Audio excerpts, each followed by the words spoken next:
Hello, ka-organic! Welcome to my vlog. So before ako magpatuloy sa mga hindi pa nakasubscribe dyan sa ating YouTube channel, please click like and subscribe na for updated kayo sa next video na i-upload ko. Thank you very much.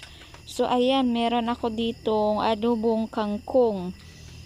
Upland kangkong, fresh from garden. Fresh from dun sa ating organic gulayan. Ayan, i-adobo ko siya.